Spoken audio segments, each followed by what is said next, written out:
This is Rachel she was on treatment. Rachel Baumgartner Lozano was diagnosed with a rare and deadly cancer during her sophomore year in high school. It was 1998, and chances of beating the tumor growing on her spine were slim. It was shutting down my body. I had to have emergency surgery. Then I went through a year of chemo and radiation. That killed the cancer, but it came back with a vengeance. I had a life-threatening bone marrow transplant that I almost didn't survive.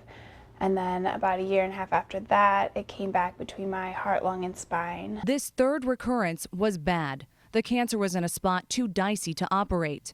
Doctors managed her pain, but knew she was terminal. When a patient has a recurrence, survival is typically measured in days to weeks. Finally, the decision to operate, the last resort to save the 21-year-old girl. Surgeons removed a tumor the size of a small football. 2 days later, the pathologist calls and says, "This is all scar tissue."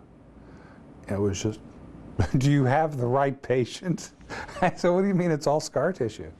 He said, "It's all scar tissue, it's dead." What doctors were sure was cancer suddenly was not.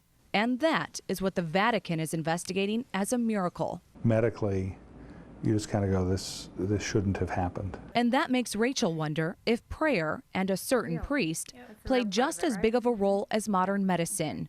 Daily, she asked Blessed Chaminade, a founder of the Marianist order, to intercede on her behalf, to cure her of the deadly cancer. That energy was so important to keep me going, and it was one of the only things that gave me hope, too. Rachel and her doctors have spent 6 years testifying in what amounts to a Catholic court case, proving that modern medicine alone didn't cure her.